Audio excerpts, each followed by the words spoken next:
Los vastos conocimientos culinarios de los veracruzanos formaban una enorme colección de saberes y sabores. El recorrido desde la época prehispánica hasta el día de hoy de nuestra gastronomía es una fusión de pueblos que intercambiaron costumbres y conocimientos, trayendo consigo una nueva forma de cultura. Esto es lo que aconteció con los indígenas mexicanos, los conquistadores españoles y los esclavos africanos, entre otros que arribaron a nuestro país, trayendo nuevos ingredientes y costumbres que al combinarse dieron como resultado una nueva forma de cocinar y crear nuevos platillos o bien modificar los ya existentes.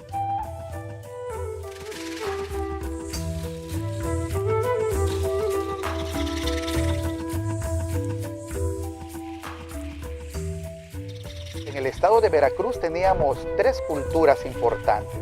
Por cierto, el único estado donde florecen 3 culturas. En el norte la Huasteca, en el centro la Totonaca y en el sur la Olmeca. Entonces, estas grandes culturas ya desarrolladas, ya tenían grandes templos, ya tenían grandes mercados, ya contaban con escritura, ya contaban con una religión, ya tenían el juego de pelota.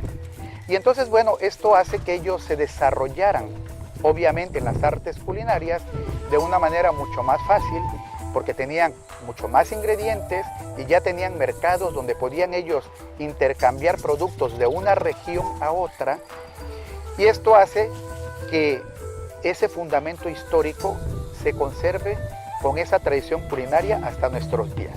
El hecho de que se asentaran en la ciudad de Veracruz españoles, indígenas, negros, ¿sí?, y algunos orientales, ¿sí?, debió de haber permitido el mestizaje también de las comidas, ¿sí?, dependiendo de los productos que tenían, ¿no? Algo que debió de haber sido muy barato, porque lo conseguían, era los mariscos, ¿no?, el pescado, ¿sí?, por la zona, ¿sí? Igualmente era muy caro el vino, ¿sí?, que no debió de haber sido para todas las personas, ¿sí? O el pan también no debe haber sido, que hay una gran demanda de pan, que es base de la alimentación de los europeos o de los españoles, para ser más exactos. Sin embargo, estos españoles tenían cocineros negros, ¿sí?, cocineros orientales, ¿sí?, y esto debió de haber permitido que ellos experimentaran, ¿sí?, como se hace en muchas cosas de la vida, experimentaran sabores, ¿no? Agregarle algo nuevo a un platillo, por ejemplo, ¿sí?, basándose en estos productos que llegaban al puerto de Veracruz. Ellos traían una manera de cocinar y de comer, pero también habría que pensar quiénes fueron los que vinieron a traernos esos alimentos. La plebe, los capitanes, y los capitanes o los aristócratas, ¿de quiénes aprendimos esta comida? Y los aristócratas, como en este tiempo, antes y hoy, siempre ha habido modas para vestirse, para comer. Entonces habría que pensar cuál era la moda que se estilaba en aquel tiempo para comer. Entonces desde allí empezamos a ver que hablar de comida es hablar de geografía, de historia. No es solamente de qué ingredientes teníamos y cómo comíamos, sino qué traían ellos y cómo comían y cómo se empató todo esto. Cuando los conquistadores llegan a nuestro país, a nuestra costa veracruzana, en busca del oro, ¿sí?, nunca se imaginaron que lo que se iban a llevar iban a ser la semilla del aguacate, la semilla del tomate, la semilla del cacao, la vainilla, ¿sí?, como los grandes productos y los grandes descubrimientos, ¿sí?, hacia Europa y hacia Asia. Entonces, cuando ellos llegan a nuestro país, para Hernán Cortés y para nuestra cocina, las cosas jamás volverían a ser iguales.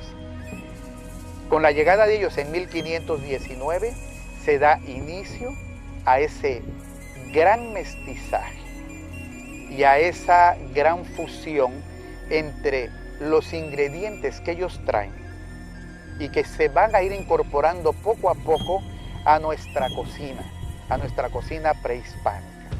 Uno ve los registros de los barcos que venían de España y te hablan de que traen vinos, traen azafrán, traen aceites, traen jamón, embutidos, ¿sí? Entonces es una gran variedad de productos europeos que llegan al puerto de Veracruz, porque el puerto de Veracruz, hay que recordar que el puerto de Veracruz es el único puerto autorizado por la corona española para que entren productos. Entonces no nada más dentro de esos productos venían artículos de comestibles, ¿no? Igualmente debió de haber sido abastecido por las regiones cercanas y por el altiplano. Hay que recordar que Tlacotalpa, Alvarado, que es zona ganadera, debió de haber mandado carne de abastecer de ganado para el consumo. Puebla debió de haber traído granos, ¿sí?, a través de la herrería hacia la ciudad de Veracruz. Hay que recordar que a los españoles no les gustó el maíz o la harina de maíz, ¿sí?, la tortilla para ser más exacto, se prefirieron siempre el pan, ¿no? Sí, básicamente la despensa de ellos consistía en un pan a base de yuca que se llamaba casabe, y también traían unos tocinos que en su gran mayoría ya venían rancios, y algo de vino que ya estaba agrio, obviamente este vino. Y únicamente el conquistador tenía, él especialmente para su dieta, huevos y gallinas. ¿Cómo se van integrando estas comidas? Bueno, pues por necesidad. Los españoles tenían que comer, y aunque trajeran sus aceitunas, sus alcaparras, sus vinos, nueces, almendras, piñones, las carnes saladas o los pescados salados como el bacalao, por ejemplo, que por eso es salado, ¿no? Entonces la gente no lo sabe comer crudo. Aquí nosotros tenemos eventualmente por temporadas, como muchos mariscos o muchos peces, tiempos donde hay bacalao fresco, y la gente ni lo conoce, porque solo lo conoce salado, y solo le parece que puede hacerlo en bacalao o bacalado, y que ese es un platillo español.